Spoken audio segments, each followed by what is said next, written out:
Hola, ¿qué tal? En esta ocasión quisiera hablar un poco sobre un tema que ya he manejado que tiene que ver con el poder de la palabra y con ciertas experiencias que he tenido que tienen que ver con, pues, fenómenos un poco curiosos como la cuestión de percepción de seres de otras dimensiones, donde en la interacción, pues, he tenido que utilizar el poder de la palabra para poderme proteger y generar condiciones pues idóneas para mi salud y para mi bienestar, ¿no? Yo sé que son cosas que pues a lo mejor son difíciles de creer y de entender, pero el enfoque pues se aplica a cuestiones de la vida cotidiana, ¿no?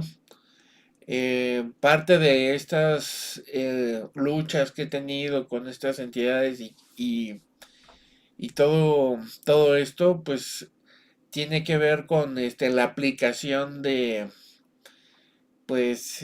cierta espiritualidad que tiene que ver con conceptos éticos que se pueden aplicar a cualquier situación cotidiana, aunque no tenga que ver con fenómenos paranormales, ¿no? Yo hablé en algún video sobre tres mantras que obedecen a pues una visión budista y cristiana que tiene que ver con el amar a Dios sobre todas las cosas, amar a los semejantes como a uno mismo y amar a los enemigos, ¿no? En este momento me voy a concentrar en el factor de bendecir a los enemigos, de amar al enemigo, porque bueno, es en una situación de adversidad y de situación de crisis como la que vivimos, sería bueno generar una reflexión sobre cómo tenemos programada nuestra mente y cómo nuestra mente se puede abrir a ciertos estados que pueden tener que ver no solamente con una protección para cierto tipo de ataques psíquicos y pues de un sentido más cotidiano, sino también pues a nivel de cierto tipo de sanación, ¿no?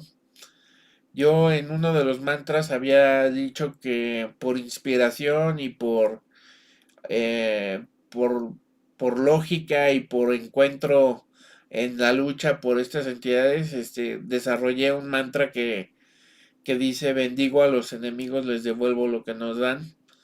Ahora lo que ha resultado de mi experiencia y mi práctica con estos mantras, y hay otros que mencioné que ahora ya los he pasado al singular, ahora ya recito bendigo al enemigo, le devuelvo lo que nos da, porque finalmente la lógica de una oración que se dirige al enemigo en términos del singular, en términos de significado, tiene un potencial mayor porque abarca más el significado de el enemigo de los enemigos, ¿no? No es lo mismo pensar en los enemigos que pueden ser diversos a el enemigo como un concepto general que abarca todo tipo de enemigo, ¿no? El enemigo.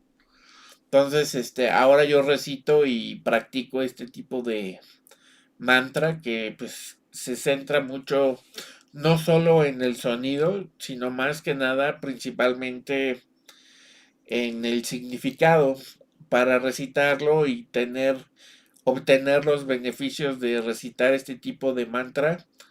Se necesita centrarse mucho en el significado de las palabras, ¿no? Y repetirlo. Se puede repetir con un mala o con un rosario. Bendigo al enemigo, le devuelvo lo que nos da. Pero también, que es algo que no quiero adjudicarme como si yo lo hubiera inventado o algo así, sino que pues, es el resultado de poner en práctica la sabiduría religiosa del budismo y del cristianismo.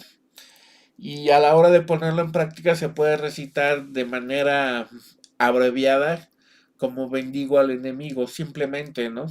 Dependiendo el tipo de situación que uno esté viviendo, uno puede acomodar cierto tipo de recitación, ¿no? De palabra de poder para matizar cierto tipo de efecto que puede uno producir con el recitarlo, ¿no? Por ejemplo, bendigo al enemigo, bendigo al enemigo, bendigo al enemigo. Tiene un efecto que tiene un cierto alcance. Si yo digo bendigo al enemigo, le devuelvo lo que nos da, tiene un efecto que se puede revisar y tiene un significado muy particular porque el devolver lo que nos da ya implica un paradigma, un problema ético donde se puede pensar que uno tiene la intención de pagar ojo por ojo o de ejercer una cierta venganza a quien te está molestando, a quien te está atacando, a quien uno tiene como y visualizado como enemigo, pero no es el caso, ¿no? En realidad el efecto que tiene y la idea de esta recitación se basa más en la idea de recibir un regalo que no es propio, ¿no? Que eso se dice en el budismo como ejemplo. O sea, ¿qué pasa si tú recibes un regalo que no es propio, que no es correcto, que no consideras que es adecuado para ti? Lo que haces es devolverlo, ¿no? Si te dan veneno, el acto de devolverlo no es por venganza, no es por, sino es en principio por poner a trabajar la sombra del que te está atacando, del que te está deseando mal. Una persona así necesita poner a trabajar su sombra. Entonces, en ese sentido, pues el recitar bendigo al enemigo, le devuelvo lo que nos da.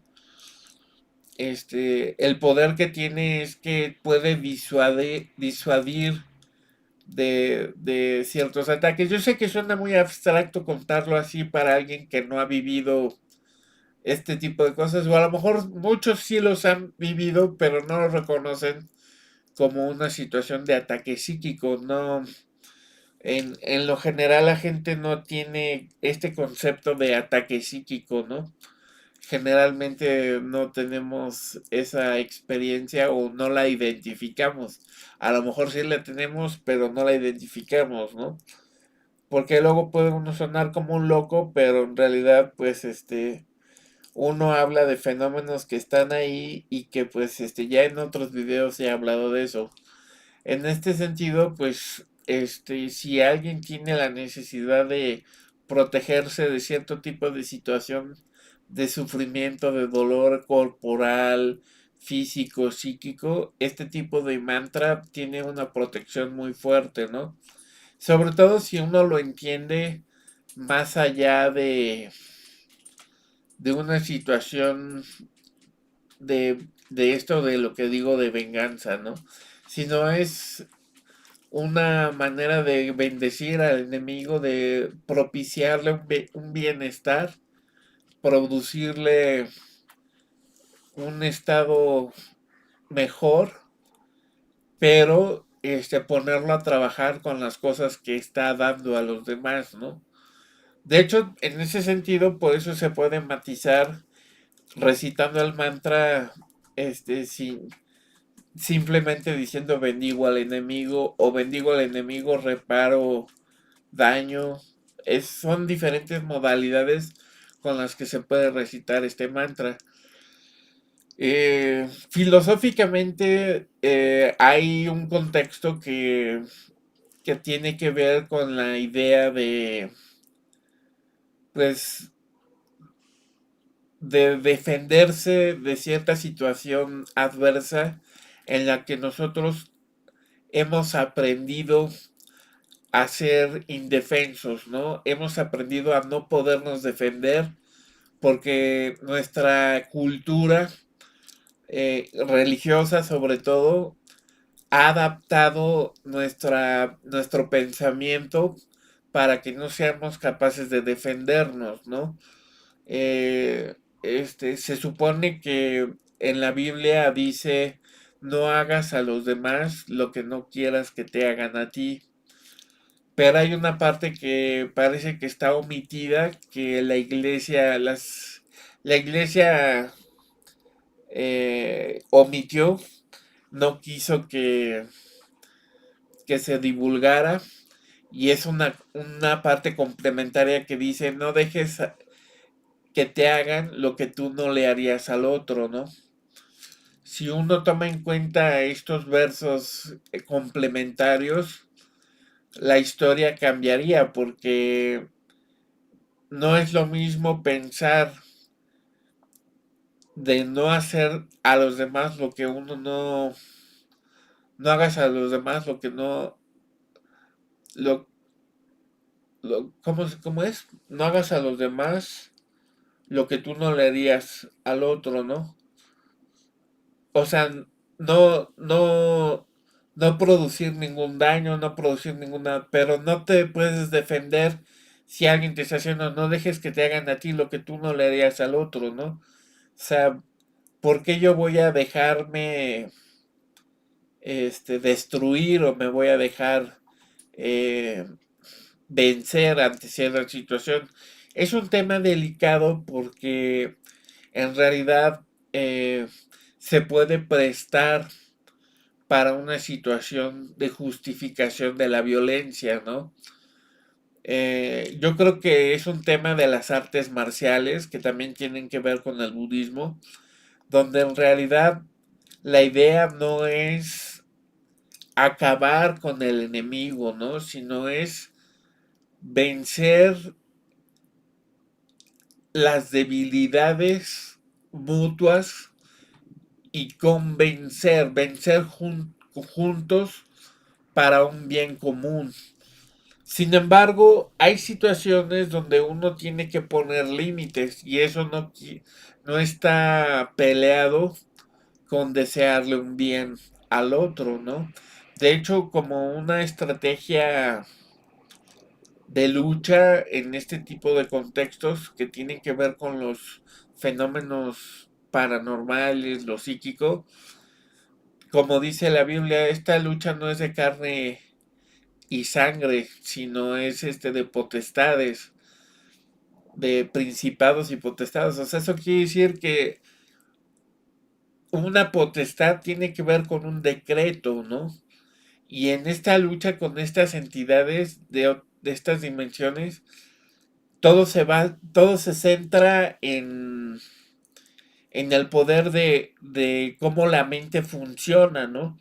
Es una dimensión donde la mente tiene un poder muy particular y se ve aplicado a través de ciertos decretos, ¿no? Los decretos son pues mandamientos que uno emite para que se realice, se manifieste cierta realidad. Las reglas que siguen estos mandatos, estos comandos, tienen que ver con cierta lógica eh, de los hechos, de los significados, ¿no? Si yo emito un comando que tiene una contradicción, el efecto que va a producir pues va a ser confuso. Pero si yo emito un comando o un decreto que es claro y tiene sentido incluso para una persona que lo pueda escuchar y no esté de acuerdo con mi forma de pensar, entonces ese decreto se va a poner en funcionamiento, ¿no? Entonces, mucho lo que son las luchas con espíritus, con demonios, con ángeles y todo este tipo de fenómenos que yo evito usar esa terminología porque siento que no es muy precisa, pero sí es cierto que existen entidades en otras dimensiones con las que nosotros interactuamos en las que muchas de las cosas, de las interacciones que tenemos se basan en estos decretos o comandos, ¿no? Entonces, a lo mejor si una persona no se siente identificada con este tipo de experiencias y dice, bueno, a mí qué me sirve eso si yo no creo que existan otras dimensiones o no creo que existan estos seres ni mucho menos. De todos modos, la mente sí se programa para funcionar de cierta manera con relación a la interacción que tenemos con todas los seres vivos, seres humanos, seres de cualquier tipo, ¿no? Entonces, todo tiene un fundamento que no solamente obedece a la lógica, sino que tiene que ver con un significado y un propósito dentro de todo esto del uso de la palabra y de su intención y su significado, ¿no? Precisamente si uno tiene cierto conocimiento filosófico, incluso científico, puede ser que sirva esto para fortalecer el manejo de ciertos decretos. Sin embargo, dentro del mundo de la ciencia convencional, se, se, se da mucho cierto pensamiento cientificista tiende a ser muy materialista y descarta este tipo de fenómenos, ¿no? Pero bueno, finalmente lo que quería resaltar era que un decreto donde uno bendice al enemigo y le devuelve lo que nos da, es un decreto que emite cierta justicia, que es justo y que se debe entender de manera correcta para que tenga un efecto adecuado, ¿no? Eh, no necesariamente uno va a entender todo lo que está alrededor de todo esto, ¿no? Pero si partimos del hecho de que nuestra mente está condicionada y está condicionada por la interacción de entidades que nos están manipulando constantemente, como lo dice Castaneda, los llamados voladores, que manipulan nuestra mente y tiene que ver con todo nuestro sistema político, nuestro sistema social, la publicidad, todo esto son ataques psíquicos, no nada más las entidades estas, sino que la creación del ser humano, de sus formas de entretenimiento, de sus formas de conocimiento, de sus formas de intimidad religiosa, ya está contaminado por cierto tipo de ideologías que tienden a manejarnos como esclavos y este tipo de decretos precisamente son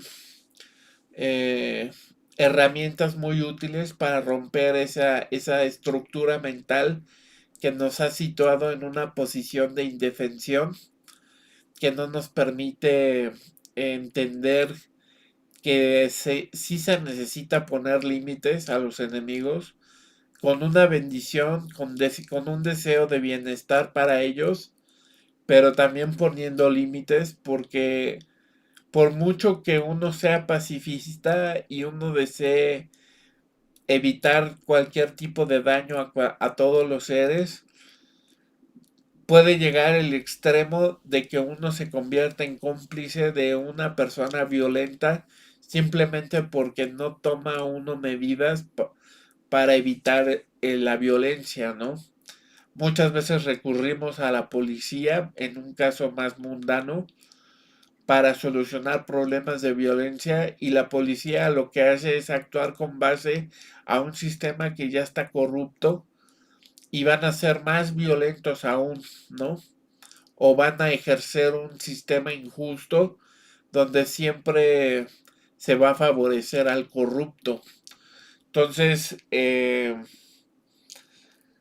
partir de una posición donde uno pueda defenderse y poner límites sin verse contaminado por el veneno de la aversión, de la ignorancia, del apego, del aferramiento, como son lo que indica las cuatro nobles verdades del budismo.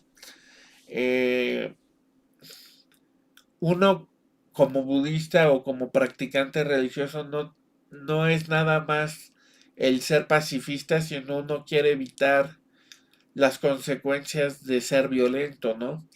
Entonces, si uno va a defenderse, a veces ha habido personas que llegan al extremo de dejarse vencer por la violencia con tal de evitar y renunciar a la violencia, ¿no? Llevarlo a un extremo que a uno no le lleve el karma que es producto de una acción eh, pues contaminada, ¿no? Por estos venenos.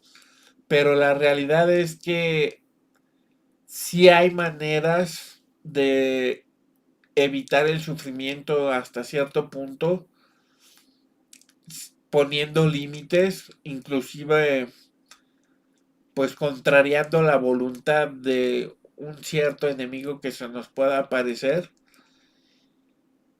Y eso no tiene una repercusión negativa para quien está poniendo el límite, ¿no? Al revés, siento que es necesario tener eso, como dice el versículo perdido del cristianismo, ¿no? No dejes que te hagan a ti lo que tú no le harías al otro, ¿no? Está omitido porque nos han programado para que no nos defendamos, ¿no?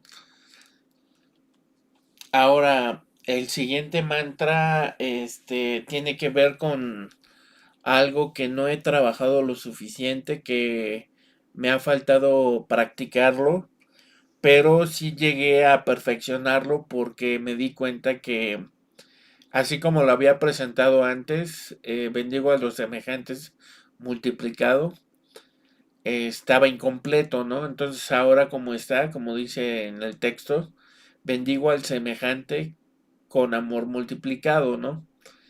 Es un mantra que siento que tendré que practicar más para poder hablar de él, para poder decir mi experiencia, pero lo que he vivido, pues sí responde a la inquietud de, de, de, de generar ciertas condiciones en lo que tiene que ver no tanto en una condición de ataque con un enemigo, sino es más bien ayudar a los demás, ¿no? Filosóficamente, pues tiene su significado, parte de la idea de que si amas al semejante como a ti mismo, tú eres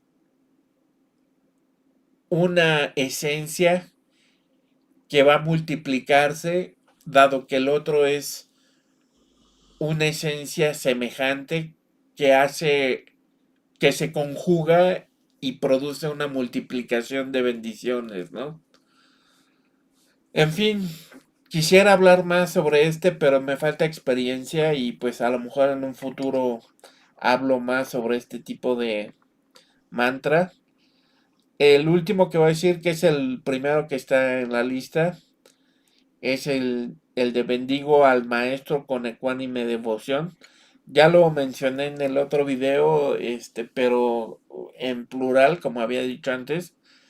Y este es interesante porque tiene un efecto curativo y protección semejante al de los enemigos, al del enemigo, pero en algunos aspectos físicos y en algunas áreas del cuerpo no cubre ciertas áreas como abajo de la cintura y ciertas áreas, ¿no? Pero es un mantra también muy poderoso y es un mantra que me ha faltado practicar.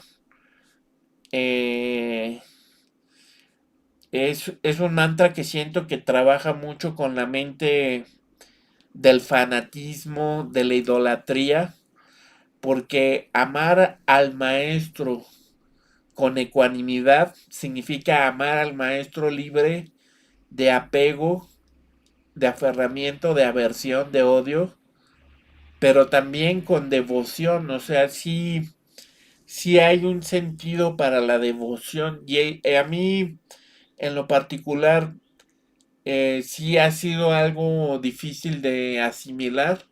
Mi experiencia con el budismo me ha confrontado con esta noción de tener devoción al maestro, porque en general tener devoción a un maestro o a un ser superior me parece un poco aberrante, me parece algo que va en contra del autorrespeto, como que siento que pierde uno dimensión en términos de superioridad e inferioridad y como que se vuelve uno esclavo de una ideología que está incompleta, ¿no?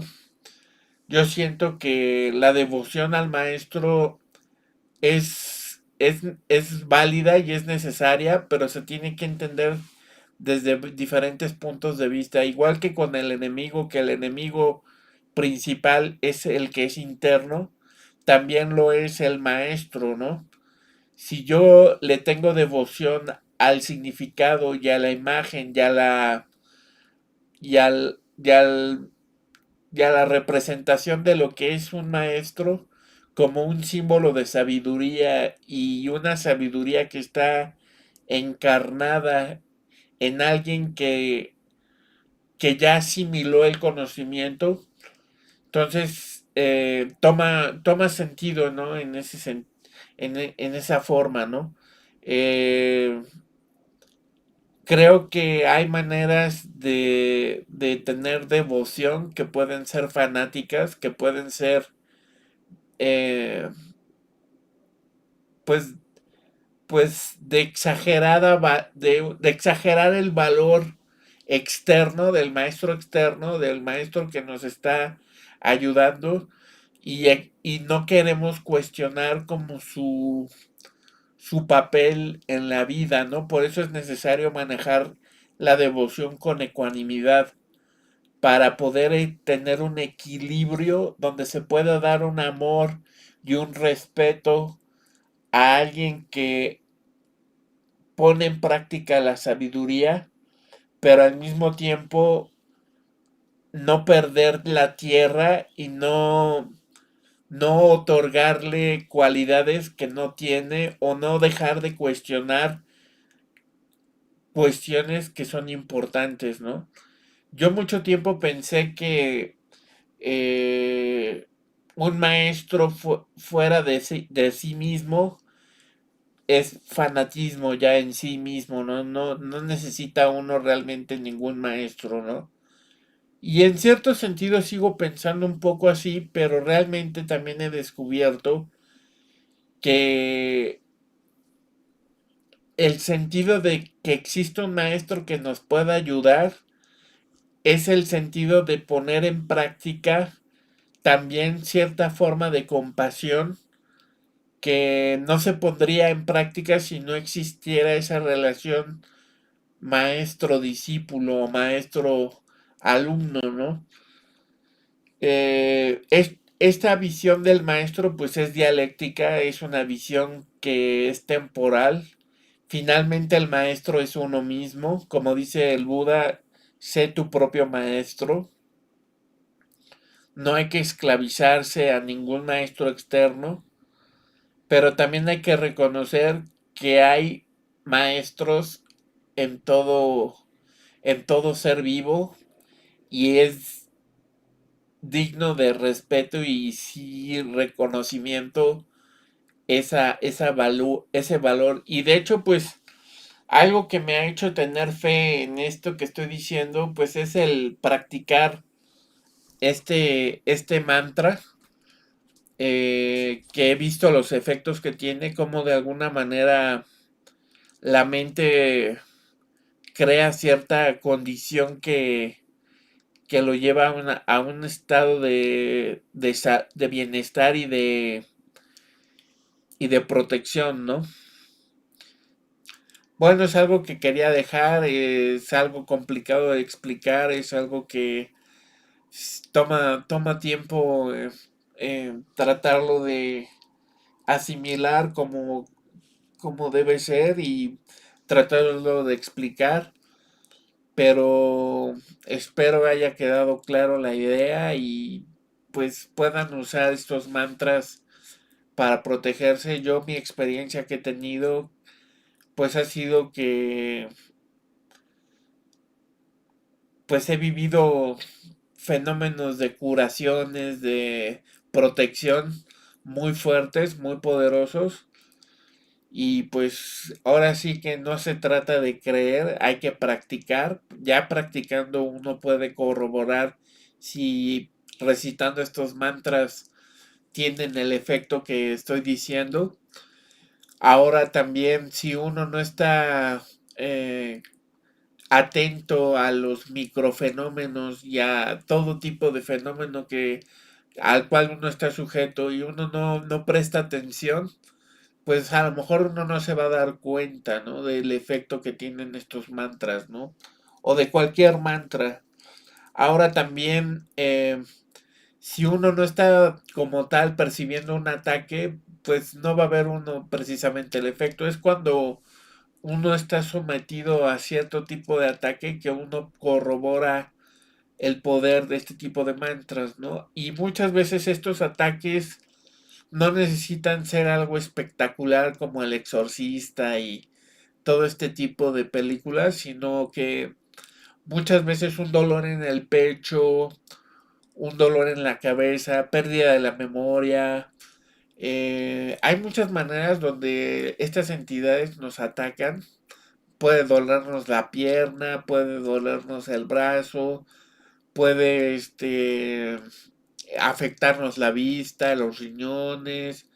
Puede haber cualquier tipo de dolencia que no necesariamente sea producto de eso, pero en la mayoría de los casos yo creo que sí tiene que ver un ataque psíquico, aunque no sea evidente, aunque no lo parezca.